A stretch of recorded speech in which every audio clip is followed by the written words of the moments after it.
ವ್ಯವಸ್ಥೆಯನ್ನು ಮಧ್ಯಾಹ್ನದೊತ್ತು ಮಾಡಿದ್ವಿ. ಸುಮಾರು 3-4 ತಿಂಗಳುಗಳಿಂದ ಈ ವ್ಯವಸ್ಥೆ ಮಾಡಿದ್ದೀವಿ. ಅದರಂತೆ ಮಕ್ಕಳು ಸಹ ಮಧ್ಯಾಹ್ನದೊತ್ತು ಹೆಣ್ಣುಮಕ್ಕಳು ಊಟ ಮಾಡ್ಕೊಂಡು ಹೋಗ್ತಿದ್ದಾರೆ. ಸುಮಾರು ಒಂದು 600-700 ಜನ ಹೆಣ್ಣುಮಕ್ಕಳು ಊಟ ಮಾಡುವಂಥ ವ್ಯವಸ್ಥೆ ಆಗಿದೆ.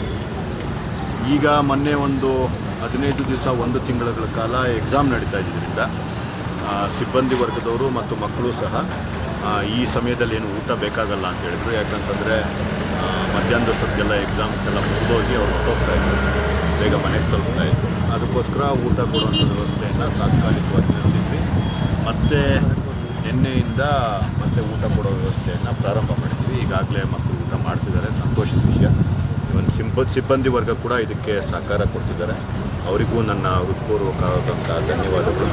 ನಾನು ಈ ಮುಖಾಂತರ ಕೇಳ್ಕೊಳ್ತಾ ಇರೋದು ಒಂದೇ, ನನ್ನ ಹಿರಿಯರು, ನಮ್ಮ ನಾಯಕರು ಆದಂತಹ ಏನು ನಮ್ಮ ಉಸ್ತುವಾರಿ ಸಚಿವರಾದಂತಹ ಡಾಕ್ಟರ್ MC ಸುಧಾಕರ್ ಅಣ್ಣ ಅವರೇ, ನನ್ನ ಸ್ನೇಹಿತರು, ನನ್ನ ಸಹೋದರ ಸಮಾನರು ಆದಂತಹ ನನ್ನ ಕ್ಷೇತ್ರದ ಶಾಸಕರು ಆದಂತಹ ಪ್ರದೀಪ್ ಈಶ್ವರ್ ಅವರೇ, ಈಗಾಗಲೇ ಇಷ್ಟು ದಿವಸದಿಂದ ಮಕ್ಕಳು ಏನು ಊಟ ಮಾಡ್ತಿದ್ದಾರೆ ಅದಕ್ಕೆ ತಮ್ಮದು ಸಹಕಾರ ಸಹ ಅದಾದಮೇಲೆ ಏನೇ ಆಗಿರ್ಬೋದು, ಮೊದಲಲ್ಲಿ ಒಂದು ಗಲಿಬಿಲಿ ಆಗಿರ್ಬೋದು ಅಥವಾ ಏನೋ ಒಂದು ಮಿಸ್ಅಂಡರ್ಸ್ಟ್ಯಾಂಡಿಂಗ್ ಇರ್ಬೋದು, ವಾಟ್ ಎವರ್ ಏನಾಯಿತು ಅದೆಲ್ಲ ಆಗಿದ್ದಾದಮೇಲೆ ಮಕ್ಕಳು ಊಟ ಮಾಡೋದಕ್ಕೆ ತಾವೂ ಸಹ ಎಲ್ಲರೂ ಸಹ ಇದನ್ನು ನಿಜಕ್ಕೂ ಖುಷಿಯಿಂದ ಸ್ವಾಗತಿಸಿದ್ದೀರ.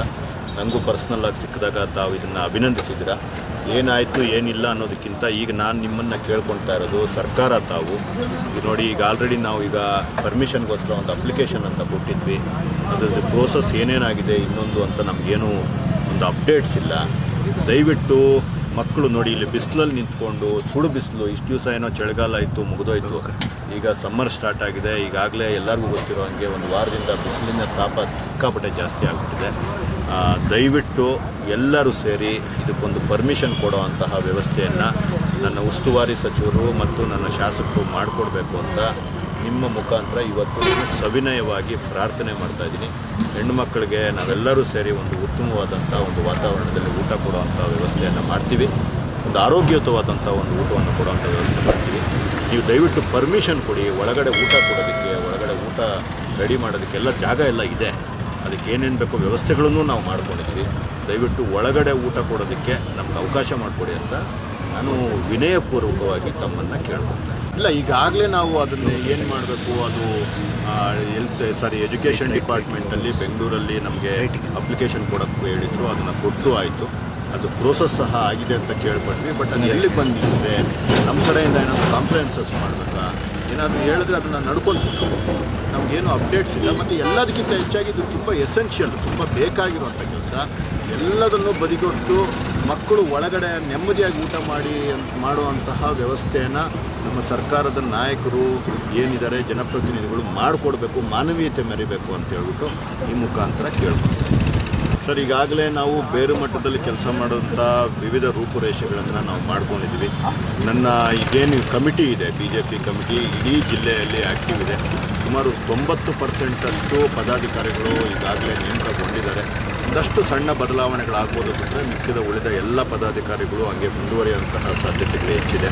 ಮತ್ತು ಯಾರು ಪದಾಧಿಕಾರಿಗಳು ಇಲ್ದಿರೋವಾಗಲಿ ನನ್ನ BJP ಪಕ್ಷ ಕೇಡರ್ ಬೇಸ್ಡ್ ಪಾರ್ಟಿ.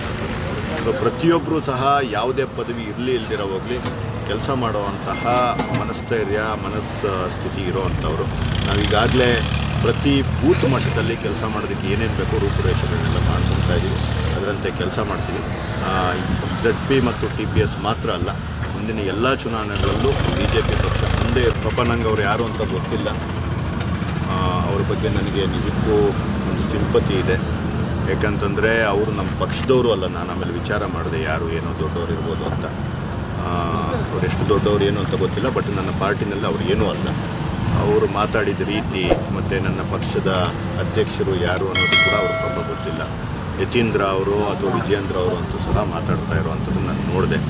ಇರಲಿ, ಏನೂ ತೊಂದರೆ ಇಲ್ಲ. ನಾನು ಮೊನ್ನೆ ಕೂಡ ಹೇಳಿದೆ, ಯಾರಾದರೂ ಹಿರಿಯರಿದ್ದು ಬುದ್ಧಿವಂತರಿದ್ದರೆ ಎಲ್ಲರಿಂದನೂ ಕೆಲಸ ಕಲಿಯುವಂತಹ ಒಂದು ಮನಸ್ಥಿತಿ ನನಗಿದೆ. ಮತ್ತು ಅವರು 2 ವಾರದಲ್ಲಿ ಚೇಂಜ್ ಮಾಡೋದು, 3 ವಾರದಲ್ಲಿ, ಇದೆಲ್ಲ ಜನ ಮಾತಾಡ್ತಿರ್ತಾರೆ. ಮುಂದಕ್ಕೆ ಹೋಗೋಣ. ಪಾರ್ಟಿ ನಂದು ಹಾದಿಬೀದಿಯಲ್ಲಿ ಮಾತಾಡುವಂತಹ ಪಕ್ಷ ನಂದಲ್ಲ. ಇಡೀ ವಿಶ್ವಕ್ಕೆ ನಂಬರ್ 1 ಪಕ್ಷ ನಂದು. ಅಷ್ಟು ದೊಡ್ಡ ಪಕ್ಷ, ಅಷ್ಟು ದೇಶಬದ್ಧತೆ ಇರುವಂಥ ಪಕ್ಷ. ಹಾದಿ ಬೀದಿಯಲ್ಲಿ ನಾನಂತೂ ನನ್ನ ಪಕ್ಷದ ಬಗ್ಗೆ ಏನಂದರೆ ಅದು ಮಾತಾಡೋದು. ಸರ್, ರಾಜ್ಯಾಧ್ಯಕ್ಷ ಬದಲಾವಣೆ ಕೂಗಿದ್ದೀವಿ, ಬದಲಾವಣೆ ಆಗುತ್ತೆ ಸರ್? ಸರ್ ನೋಡಿ, ಈಗ ನಾನು ಆಗಲೇ ಹೇಳ್ದಂಗೆ ನನ್ನ ಏನೇ ಪಕ್ಷದಲ್ಲಿ ಏನೇ ಒಂದು ಚಟುವಟಿಕೆಗಳಾಗಲಿ, ಏನೇ ಪ್ರಕ್ರಿಯೆಗಳಾಗಲಿ, ಯಾವುದೇ ನೇಮಕಾತಿಗಳಾಗಲಿ, ಅದರಿಂದ ತುಂಬ ದೊಡ್ಡದಾದಂತಹ ಒಂದು ಪ್ರಕ್ರಿಯೆ ಇರ್ತದೆ. ಆ ಪ್ರೋಸೆಸ್ ಮುಖಾಂತರ ಮಾತ್ರ ಆಗ್ತದೆ. ಈಗ ದೊಡ್ಡ ದೊಡ್ಡ ಹಿರಿಯರು ಇಡೀ ರಾಷ್ಟ್ರದಲ್ಲಿ ಈ ಬದಲಾವಣೆಯ ಪರ್ವ ನಡೀತಾ ಇದೆ. ಬದಲಾವಣೆ ಆಗುತ್ತಾ ಅಥವಾ ನನ್ನ ರಾಜ್ಯಾಧ್ಯಕ್ಷರಾದಂತಹ ಈಗಿನ ನನ್ನ ಹಿರಿಯರು, ನನ್ನ ಅಣ್ಣನೂ ಆದಂಥ ವಿಜೇಂದ್ರಣ್ಣನವರೇ ಮುಂದುವರಿತಾರ, ಅದರ ಬಗ್ಗೆ ನನಗೆ ಯಾವುದೇ ಮಾಹಿತಿ ಇಲ್ಲ. ಪಕ್ಷ ಏನು ಹೇಳುತ್ತೆ ಅದನ್ನು ನಾನು, ವಿಜಯೇಂದ್ರಣ್ಣವರು, ಸುಧಾಕರ್ ಅಣ್ಣವರು ಪ್ರತಿಯೊಬ್ಬರು ಫಾಲೋ ಮಾಡುವಂತಹ ಗಟ್ಟಿ ಮನಸ್ಸಿರುವಂಥವರು ಮತ್ತು ಪಕ್ಷಕ್ಕೆ ಬದ್ಧತೆ ಇರುವಂಥದ್ದು. PLD ಬ್ಯಾಂಕ್ ವಿಚಾರದಲ್ಲಿ ನಿಮ್ಮ ಗೆಲುವಿನ ತಂತ್ರಗಾರಿಕೆ ಹೇಗಿದೆ?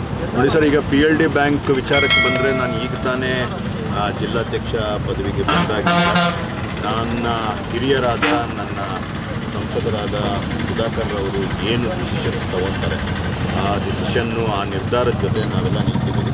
ಅವರು ಯಾರನ್ನು ನನ್ನ ಪಕ್ಷದ ಮತ್ತು ನಮ್ಮ ಅಲಯನ್ಸ್ ಪಕ್ಷ JDSನ ಪರವಾಗಿ ಯಾರನ್ನ ಕ್ಯಾಂಡಿಡೇಟ್ ಅಂತ ಅವರು ಘೋಷಣೆ ಮಾಡಿದ್ದಾರೆ, ಅವ್ರ ಪರವಾಗಿ ಅವಿರತವಾಗಿ 12-13ನೇ ತಾರೀಕು ಕೆಲಸ ಮಾಡ್ತೀವಿ. ಅಷ್ಟೂ ಜನನ್ನ ಗೆಲ್ಲಿಸ್ಕೊಂಬರೋದಕ್ಕೆ ನಮ್ಮ ನಾಯಕರಾದ ಸುಧಾಕರ್ ಅವ್ರ ಜೊತೆ ನಾವು ನಿಂತಿದ್ದೀವಿ. ನಾವೀಗಾಗಲೇ ನಿಮ್ಗೆ ಗೊತ್ತಿರಲಿ, ಬಾಗೇಪಲ್ಲಿ ಏನು ನಗರದಲ್ಲಿ ಸರ್ಕಾರಿ ಆಸ್ಪತ್ರೆಯ ಮುಂದೆ ಸತತವಾಗಿ ಸುಮಾರು 2 ವರ್ಷಗಳಿಂದ ಊಟ ಕೊಡ್ತಾಯಿದ್ದೀವಿ.